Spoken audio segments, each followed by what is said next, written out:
Show you how to set page margins in the Microsoft Word app. First, we have to open up the app, and here it opens up like this. From here, we just go into the top row, click on Design, then we click on Page Borders, and here we have a lot of options. Here we can select the style.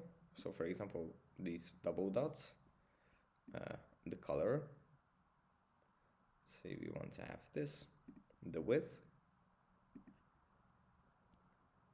and then here we can select whether we want to have it on all of the sides, which page we want to use, and then here we have some other